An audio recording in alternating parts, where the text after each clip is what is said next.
For more updates, for interesting updates, please do subscribe.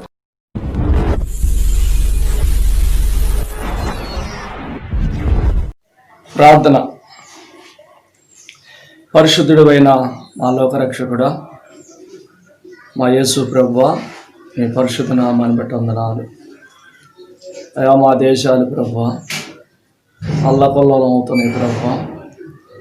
మా దేశ జనాభా, మా దేశ ప్రజలు క్షేమకరంగా ఉండాలని, అయా ప్రభువా ఆరోగ్యకరంగా ఉండాలని, అయా క్రైస్తవమైన మేము అనేక ప్రాంతాలలో ఈ ప్రార్థనలు జరిపిస్తున్నాము. నాయనా, ఈ కరోనా వ్యాధి సంభవించి ప్రభువా ఈ లాక్డౌన్ విషయంలో బిడ్డలు బయటికి వెళ్ళక వారి వారి గృహాలలో ప్రభువా ఈ రీతిలో నాయన వారి యొక్క దైవాన్ని ఆరాధిస్తుండగా చూస్తున్న తండ్రి నీకు వందనాలు, స్తోత్రాలు.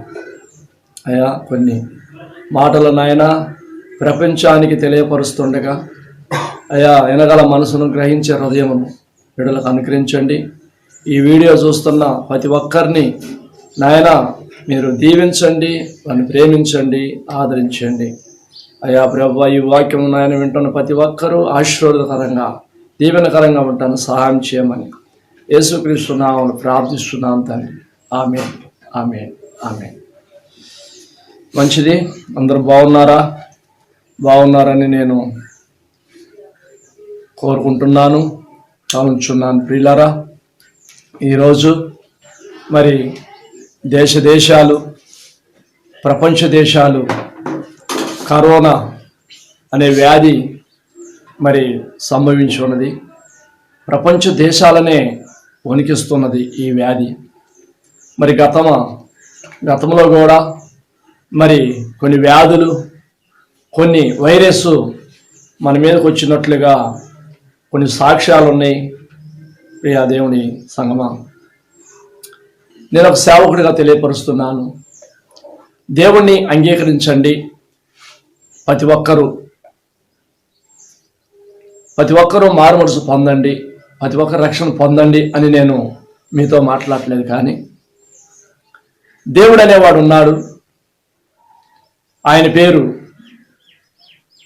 సృష్టించిన సృష్టికర్త, సమస్తమును సృష్టించిన దేవుణ్ణి మీరు అంగీకరించమని నేను అంటున్నాను. రూపం లేని దేవుడేనా? రూపం లేని దేవుడు. ప్రియా దేవుని బిడ్డలారా, ఈరోజు ప్రపంచ దేశాలు 250 దేశాలు, ప్రపంచ దేశాలు 250 దేశాలు. ఈ 250 దేశాలు ఏ ప్రాంతాలు ఉన్నాయో మరి ఆనాటి నుంచి ఈనాటికి వరకు కూడా కొందరికి తెలియదు. కొందరికి తెలుసు కానీ కొందరికి తెలియదు. ఎందుకు కొందరికి తెలియదు అనే మాట నేను అంటున్నానంటే, వారిలో చదువుకున్న వారు ఉన్నారు, అక్షరం లేని వారు ఉన్నారు, అక్షరం జ్ఞానం కలిగిన వారు కొందరికి తెలిసేమో కానీ మరి కొందరికి తెలియదు. ఈరోజు ఆ దేశాలన్నీ కూడా టీవీ ద్వారా, మీడియా ద్వారా, ఫేస్బుక్ల ద్వారా, వాట్సాప్ల ద్వారా, ట్విట్టర్ల ద్వారా మనం ఆ ప్రపంచ దేశాలు మరి మనం చూడగలుగుతున్నాం. ఈరోజు కూడా ఆ ప్రపంచ దేశాలు మనం చూడలేం. అయితే ఈరోజు 210 దేశాలకి ఈ యొక్క వ్యాధి సంభవించింది. ఈ వ్యాధి ఎక్కడి నుంచి వచ్చింది అనేసి శాస్త్రులు కనిపెట్టి దీని యొక్క నిర్మూలించడానికి మందు కావాలి అనేసి మరి సజ్జనబజ్జం అవుతున్నారు. రాష్ట్రపతులేమి, ప్రధానులేమి, ముఖ్యమంత్రులేమి, మరి అధికారులు అందరూ మరి ఎంతో బాధపడుతున్నారు.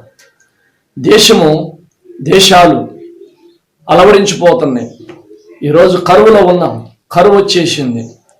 ఈరోజు 1 కేజీ బియ్యం కూడా దొరకలేని స్థితిలో ఉన్నవి. మరి అలాంటి వారు మరి మరణించక తప్పదా? చెప్పండి. నేను అంటున్నాను ఈ కరోనా వ్యాధి ఒక గబ్బిలం వల్ల వచ్చిందని నేను అనుకుంటున్నాను. ఒక గబ్బిలాలలో ప్రియా దేవుని బిడ్డలారా, గబ్బిలాలలో 68 జాతులు కలిగిన గబ్బిలాలు ఉన్నాయి. ఆ గబ్బిలాలు వాటిలో వైరస్ ఉంది, వాటిలో వ్యాధి ఉంది. అయితే ఎవరైతే ఆ గబ్బిలాల్ని ముట్టుకుంటారో, ఎవరైతే ఆ గబ్బిలాల్ని తింటారో, ఎవరైతే ఆ గబ్బిలాలని మరి ఆ స్పూన్స్ లాగా చేసుకొని తాగుతారో వారికి ఈ వ్యాధి సంభవిస్తుంది అనేసి మరి కొంత కనిపెట్టారు. మరి పెద్దలు, జ్ఞానవంతులు, పరిశోధకులు కనిపెట్టారు. అయితే ఆ గబ్బిలము మనిషిని ఎప్పుడైతే తాకుద్దో ఆటోమేటిక్గా కొన్ని వ్యాధులు సంభవిస్తాయి. చూడండి, ఒక జంతువు నుంచి మనిషికి వచ్చుద్ది, ఆ మనిషిలో నుంచి అనేక మనుషులకి సంభవిస్తుంది. ఒకవేళ దాన్ని ముట్టుకోకుండా ఉంటే వ్యాధి రాదు కదా అనుకోవచ్చు. మంచి ఆలోచన. అయితే అది ప్రయాణం చేస్తుంటది. కొన్ని పక్షుల కంటే ఏకంగా ప్రయాణం చేసేది గబ్బిలం. అతి తక్కువ టైంలో కొన్ని మైళ్ళు వెళ్ళేది గబ్బిలం. ఆ గబ్బిలం ప్రయాణం చేస్తుండగా ఆ గబ్బిలము మరి మూత్రం వదిలినప్పటికీ, అది మనుషుల మీద పడ్డప్పటికీ ప్రమాదం. ఒకటి మూత్రం, ఒకటి రెండోది అది తిన్న ఆహారము కిందకు వదిలినప్పుడు, ఒకవేళ 1-2 రూపంలో కింద వదిలినప్పుడు అది మనుషుల మీద పడ్డప్పుడు ఆ వ్యాధి రావటానికి తక్కువ అవకాశాలు ఉన్నాయి. అలాగనే మూడో మాటగా నేనేం చెబుతున్నానంటే, సో ఆ తరుణంలోనే మనసు మీద పడకుండా భూమి మీద పడ్డదే అనుకోండి. భూమి మీద పడ్డప్పుడు ఆ యొక్క గబ్బిలం వేసే పరిస్థితి కూడా అది మూత్రం కాదు, 1-2 కావచ్చు. ఇక లోకంలో ఉన్న జాతులు, అవి కాకులు కావచ్చు, పిట్టలు కావచ్చు, మరి ఏ జాతి అయినప్పటికీ తిని మనం తాకినప్పుడు లేదా కోళ్ళు మనం తిన్నప్పుడు ఆటోమేటిక్ ఏమైందంట, మనిషికి వ్యాపిస్తుంది ఆ యొక్క మరి దానికి ఉన్న లక్షణం. అదే మరి ఈ యొక్క లోకంలో మరి ఎన్నో మరి వైరస్లు వచ్చినాయి ఒకప్పుడు. అలాగనే ఏంటంటే ఉదాహరణ ఒక 2-3 మీకు నేను చెప్పాలని ఇష్టపడుతున్నాను ఈ యొక్క తరుణంలో. ప్రియా దేవుని బిడ్డలారా, ఒకటి మలేరియా కూడా ఆ రోజుల్లో వచ్చింది. మలేరియా ప్రియా దేవుని బిడ్డలారా జనాలని చాలా అతలం చేసింది, అల్లకల్లోలం అయిపోయింది మలేరియా.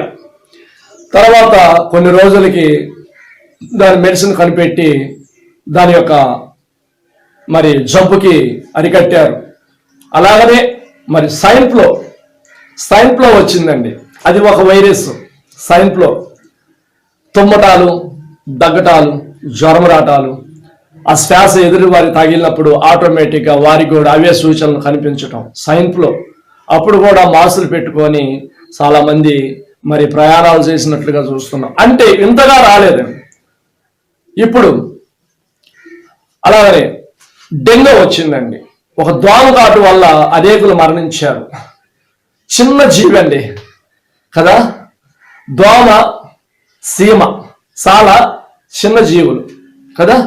చిన్న జీవి దోమ కుట్టి డెంగ్యూ జ్వరం వచ్చి అనేకులు మరణించారు. దానికి మరి పెద్దలు, మరి రాష్ట్రాన్ని పరిపాలించేవారు, మరి ప్రధానులు, ముఖ్యమంత్రులు, అలాగే రాష్ట్రపతులు దేశాన్ని మరి కాపాడేవారు అనమాట. వారు మందు కనిపెట్టి వాటిని కూడా అరికట్టారు ఆ జబ్బుల్ని. ఈరోజు చూడండి మరి కరోనా ఈ దేశానికి వచ్చి అది ఎక్కడ పుట్టిందో ఎక్కడ పెరిగిందో ఇటలీలో వచ్చిందంట, ఇటలీలో. అలాగనే మరి అదొక వ్యాధి, భయంకరమైన వ్యాధి అనేసి మరి శాస్త్రులు చెబుతున్నారు, మరి పరిశోధకులు చెబుతున్నారు. మరి ఆ యొక్క గబ్బిలాలు తిని ఎంతోమంది ఎంజాయ్ చేసే వాళ్ళు కూడా ఉన్నారు కొన్ని దేశాలలో. ఆ దేశాలలో యేసుక్రీస్తు దేవుడు అంటే నమ్మేవారు లేరు. ఆనాటి నుంచి ఈనాటి వరకు కూడా సైన్స్ నమ్ముతున్నారు కానీ యేసుక్రీస్తు వారిని నమ్మేవారు లేరు. ఆయన నిజరక్షకుడు అని నమ్మేవారు లేరు. ఎందుకు నమ్మట్లేకపోతున్నారంటే వారికి ఈ పుస్తకములో ఉన్న, ఈ పరిశుద్ధ గ్రంథములో ఉన్న పదాలు అర్థం కాక, ఇందులో ఉన్న పవర్ వాళ్ళకి తెలియక, ఇందులో ఉంది ఈ యొక్క పరిశుద్ధ గ్రంథంలో ఉంది ఒక అక్షరమే అనుకుంటున్నారు కానీ ఆ అక్షరములో చాలా పవర్ ఉందండి. పవర్ ఉంది. జీసస్ పవర్ ఉంది ఇందులో. ప్రియా దేవుని బిడ్డలారా, ఆ యొక్క మాటలు మీకు నేను పరిచయం చేయాలని ఇష్టపడుతున్నాను. ఆ మాటలు మీకు పరిచయం చేయాలని నేను ఇష్టపడుతున్నాను. మీకు ఆ పుస్తకంలోంచి మనం చూస్తే ఈ దేశాలకు ఎందుకు వచ్చింది, ఈ ప్రాంతాలకు ఎందుకు వచ్చింది ఈ జబ్బు, ఎందుకు ఈ కరోనా వచ్చింది, దేవుడి మాట వినకనా, ఆ మనుషుల మాట వినకనా, దేవుడు లోబడకనా చూద్దాం. 7వ అధ్యాయం 13వ వచనం.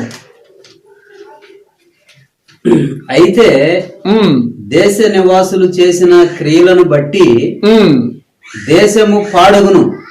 దేశ నివాసులు చేసిన కీడును బట్టి దేశము పాడైపోయిందంట. కొద్ది వాక్యము దేవుడు దీవించునుగా. ప్రియా దేవుని బిడ్డలారా, దేశ నివాసులంటే మనమే.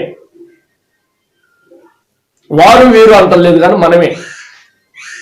మన చేసిన ప్రతి పనిని బట్టి ఈ యొక్క ప్రాంతానికే కావచ్చు, దేశాలకే కావచ్చు, మనం ఉన్న స్థలాలలో కావచ్చు, కీడు రావడానికి అవకాశం ఉన్నది.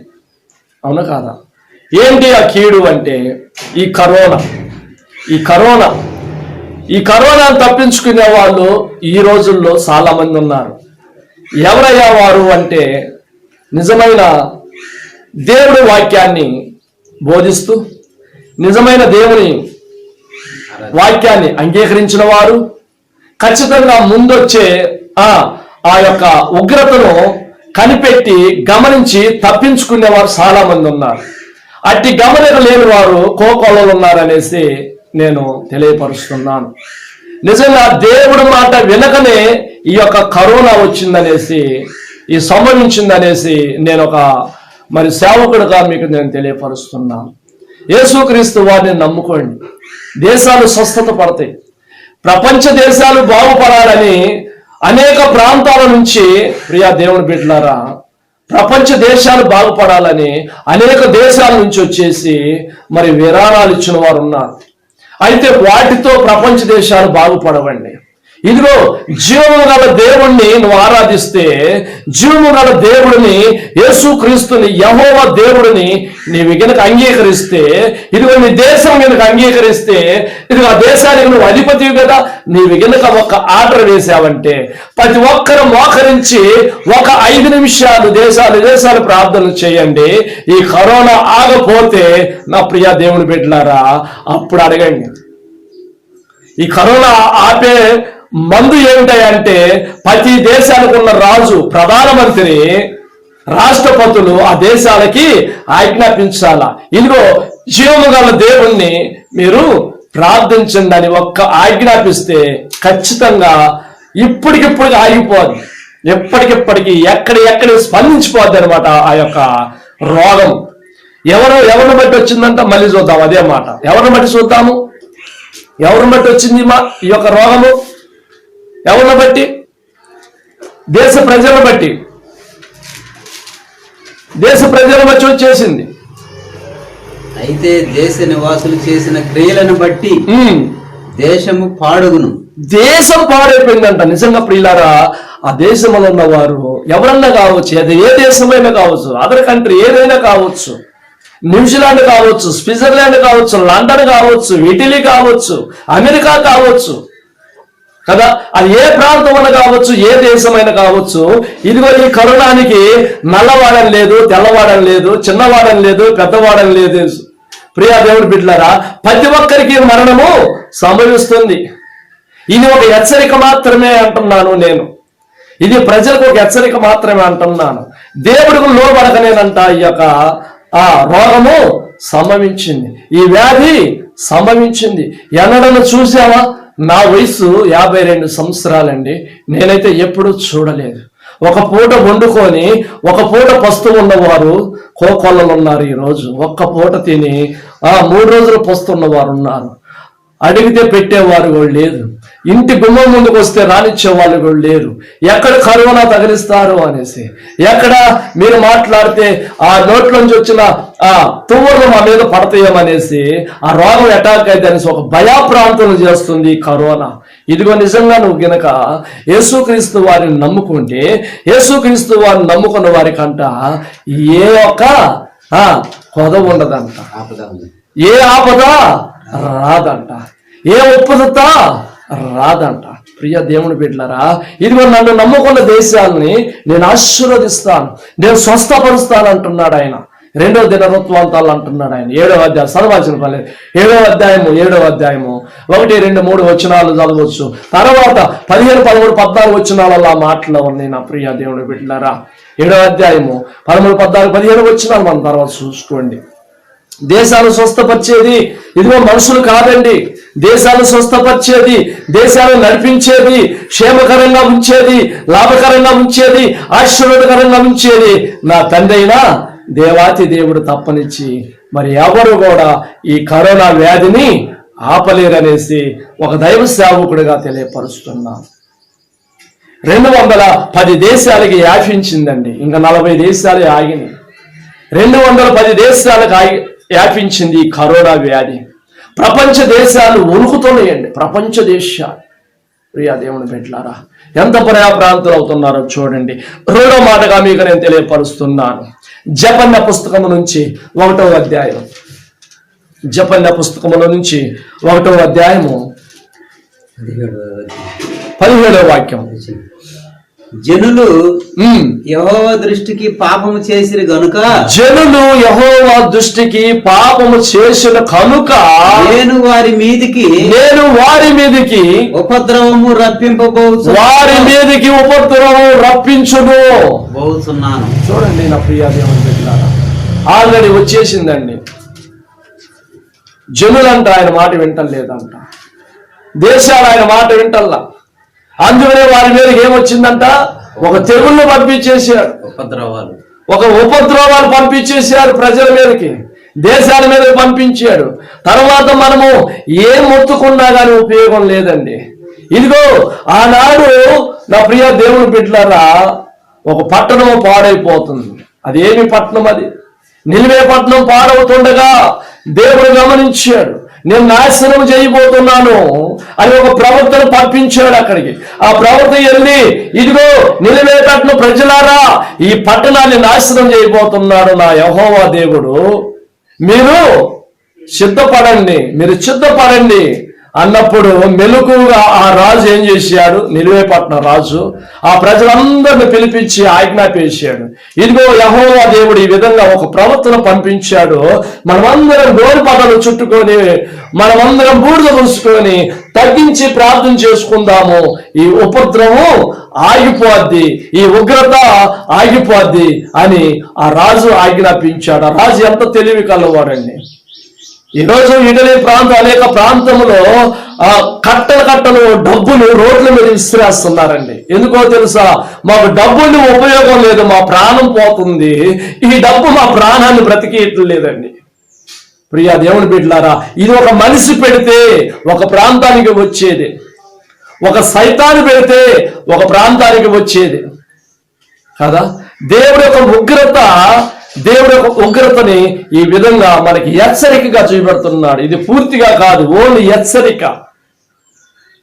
ఉల్లిపాయ మీద పైన సన్న పొట్టు ఉంటుందండి, ఆ పొట్టు వలె ఉంది అంతే. హెచ్చరిక, ఇది హెచ్చరిక, జాగ్రత్త పడండి అనేసి.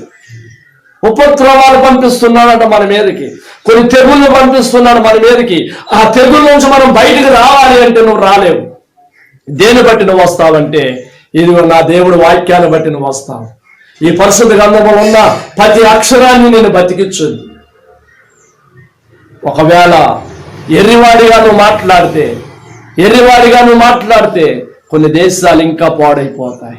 నువ్వున్న దేశం పాడైపోద్ది, నువ్వున్న ప్రాంతం పాడైపోద్ది, నువ్వు వేరే ప్రాంతం పాడైపోద్ది, నువ్వు బాగుండాలన్న ప్రాంతం పాడైపోద్ది. ఎందుకో తెలుసా? నీవు మనసు మార్చుకోమనేసి ఒక హెచ్చరికిస్తున్నాడు. నువ్వు మనసు మార్చుకొని దేశానికి నువ్వు ఆజ్ఞాపించు, నీ రాష్ట్రానికి నువ్వు ఆజ్ఞాపించు. ఇదిగో దేవుడైన యెహోవాని ఆశ్రయించండి, దేవుడైన యెహోవాని ప్రేమించండి. దేవుడైన యెహోవాకి ఇదిగో ఈ కరోనా గురించి ప్రార్థన చేయమని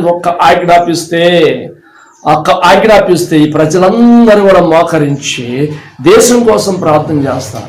దేశంలో ప్రజల కొరకు ప్రార్థన చేస్తారు. ఎవరిని బట్టి వచ్చిందంట? ఇది ఒక గబ్బిలాన్ని బట్టి వచ్చింది. ఆ గబ్బిలం తినే జనులు ఎవరు? దేవుడంటే తెలియని వారు, మూర్ఖ జనం. ప్రియా దేవుని బిడ్డలారా, ఆ మూర్ఖాన్ని బట్టి ఈ యొక్క వ్యాధి సంభవించి వీటిని ప్రాంతంలో నుంచి, చైనా ప్రాంతం నుంచి, చైనీలు చూశారు కదండి, పాములు తింటాం, తేళ్లు తింటాం, కప్పలు తింటాం కదా, గబ్బిలాలు తింటాం, సూపులు తాగటం. ఏంటండి ఆ తిండి అంటే? అది వారికి సంతోషాన్ని కలిగిస్తుంది. వారిని బట్టి ఈ యొక్క మరి ఉగ్రతం ఎక్కువైపోయింది. ఈ యొక్క మరి కరోనా వ్యాధి మన మీదకి రావడం కారణం ఏంటంటే కేవలం లోబడకనే దేవుడికి.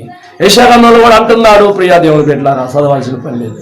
30వ అధ్యాయం 1వ వచనంలో అంటున్నాడు, ఇదిగో లోబడని పిల్లలకు శ్రమ.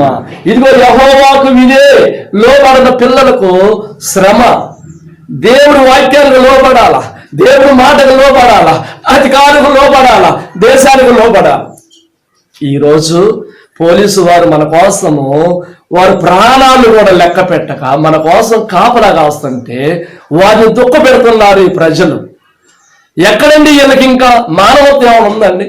చూడండి, డాక్టర్లతో సహితము వారి యొక్క కుటుంబాలు విడిచిపెట్టి రేయనక పగలనక కూడు నీళ్లు లేక మన కోసం వైద్యాలు చేస్తుంటే వారినే తిరుగుబాటు చేస్తున్నారు. అదే యెషయా గ్రంథంలో అంటున్నారు, ఇదిగో నా కుమారులు నా మీద తిరుగుబాటు చేయుచున్నారు అంటున్నారు. ఎవరైతే కాపాడటానికి వెళ్తున్నారో ఆ డాక్టర్ల మీదనే తిరుగుబాటు చేస్తే నిన్ను కాపాడేవాడెవడు? దేవుడే కాపాడుతుంటే దేవుడి మీద నువ్వు తిరుగుబాటు చేస్తే ఇంకా దేశాన్ని కాపాడేది ఎవరు? చర్చిలు ఆగిపోయినాయి ఈరోజు ప్రార్థనలు, మసీదులు ఆగిపోయినాయి ఈరోజు ప్రార్థనలు కదా, గోపురాలు ఆగిపోయినాయి ఈరోజు, టెంపుల్స్ ఆగిపోయినాయి ప్రార్థనలు. ప్రియా దేవుని బిడ్డలారా, ఎప్పుడైతే నువ్వు దేవునికి భయపడతావో, ఎప్పుడైతే దేవుని వాక్యానికి నువ్వు భయపడతావో నీ దేశం బాగుపడుద్దంట. ఎవరిని బట్టి వచ్చింది? నన్ను బట్టే ఈ లోక ప్రజలను బట్టే వచ్చింది ఈ కరోనా వ్యాధి. ఇంకా ఎంతమంది మరణిస్తారో, ఇప్పటికే లక్షలు దాటుతున్నాయి. ప్రియా దేవుని బిడ్డలారా, దేశాలు అల్లకొల్లాలం అవుతున్నారు, ప్రపంచ దేశాలు అల్లకొల్లాలం అవుతున్నాయి. ఎక్కడి నుంచి పెట్టాలి, ఎక్కడి నుంచి తేవాలి, వీళ్ళకి ఎక్కడి నుంచి ఎవరిని బతికించాలి, ఈ ఆలోచనలో ఉన్నారు. కానీ మేధావులు అయినప్పటికీ కూడా ఇదిగో ఈ యొక్క కరోనా, ఈ వ్యాధి, ఈ యొక్క తెగులు ఫలానా సైడ్ నుంచి వచ్చిందనేసి ఎవరు కూడా గ్రహించలేకపోతున్నారు. గ్రహించాలంట ఎక్కడి నుంచి వచ్చింది. సైన్స్ నమ్మేవారు ఉన్నారు, దేవుని నమ్మేవారు లేరు. దేవుని నమ్మేవారు ఉన్నారు, సైన్స్ నమ్మని వారు ఉన్నారు. ప్రియా దేవుని బిడ్డలారా, నేను అంటున్నాను, సైన్స్ కాదు కానీ సజీవంగా దేవుడి మాట, ఇది యాదవాకి, ఇది ఆయన మాట ఒక్క పొల్లు కూడా పోదంట. ఆయన పలికిన మాట. ఆయన ఇంకొక మాట చూసుకొని మనం ముగించుకుందాం. ఇంకొక మాట, ఏజ్కేలు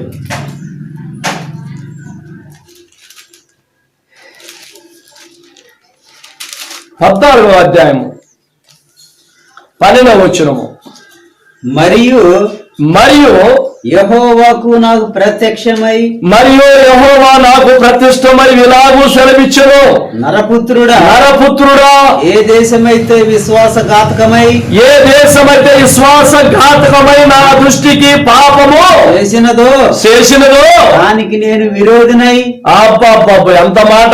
ఏ దేశం చేసిందో దేవునికి పాపము, ఏ దేశమో నేనైతే పేరు పెడతల్లా, ఏ దేశం చేసిందో. ఈ యొక్క 210 దేశాలలో ఏ దేశం దేవుడికి విరోధంగా మాట్లాడిందో, విరోధమైన ఆహారం తిన్నదో, విరోధమైన నడక నడిచిందో, విరోధమైన మాటలు మాట్లాడిందో, ఆ యొక్క దేశానికంట ఏమొచ్చింది? విరోధనై ప్రాణాధారముకు ఆహారం లేకుండా కరువు రప్పించి. చూడండి, మీ ప్రాణాలు పోవటానికి ఆహారం లేకుండా కరువు రప్పించి మనుషులను పశువులను నిర్మూలన చేస్తాడంట. మనుషులను పశువులను నిర్మూలన చేస్తాడంట, అంటే చంపివేస్తాడంట. దయచేసి నా మాట వినండి ప్రియా సహోదరులారా, అమ్మలారా, అక్కల్లారా, రాష్ట్రాన్ని పరిపాలించే నాయకుల్లారా, దేశాన్ని పరిపాలించే నాయకుల్లారా, మీ నోటితో ఒక్కతర ఆజ్ఞాపించండి. మీ దేవుళ్ళు యెహోవా మీ దేవుళ్ళకి ప్రార్థన చేయమనేసి వాడ నాయకుడు పలికాడు. యోనాతో అన్నాడు, యోనా ఓ నిద్రపోతున్నావా? దేశం అల్లకొల్లోలం అవుతుంది, ఇదిగో ఈ వాడ అల్లకొల్లోలం అవుతుంది. లేచి నీ దేవుడికి ప్రార్థించు. ఏ ప్రాంతం నుంచి వచ్చావు నువ్వు, ఎక్కడి నుంచి వచ్చావు అన్నప్పుడు ఆయన అన్నాడు, అయ్యా మీరెవరు కూడా ఏం మాట్లాడొద్దు, నా వల్లనే వచ్చింది. నేను నా యెహోవా మాటని ధిక్కరించాను, నా యెహోవా మాటని తునీకరించాను, త్రోసివేశాను. నాకు చెప్పాడు, పరమాత్మ చెప్పాడు, నేను వెళ్ళలేదయ్యా. ఇదిగో నా నుంచి మీరందరూ చనిపోవటం నాకు ఇష్టం లేదు. ఇదిగో నన్ను ఎత్తి ఆ నీటిలో పడివేయండి అన్నప్పుడు వారు ఆ నీటిలో పడివేసినప్పుడు ఒక మత్స్యం వచ్చి ఆయన్ని మరి మింగటం అనేది జరిగింది. 1:3 అంటున్నాడు మీకా పుస్తకంలో. Sorry, hallelujah.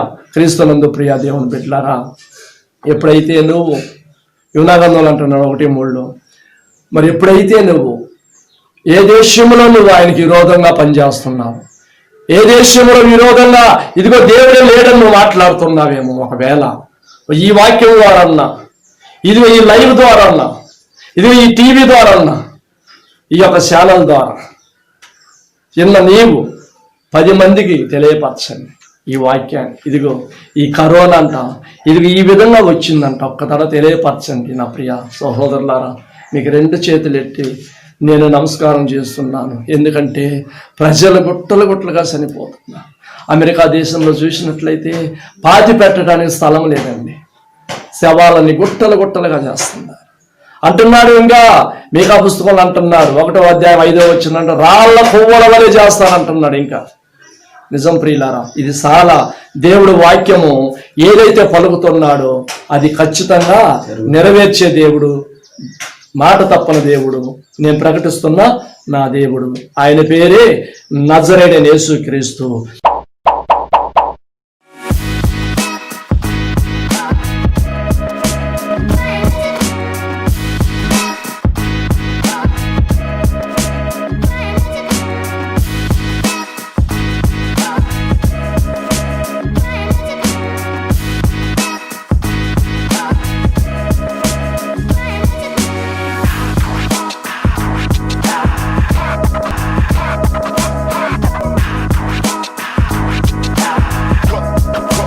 For more updates, for interesting updates, Please do subscribe.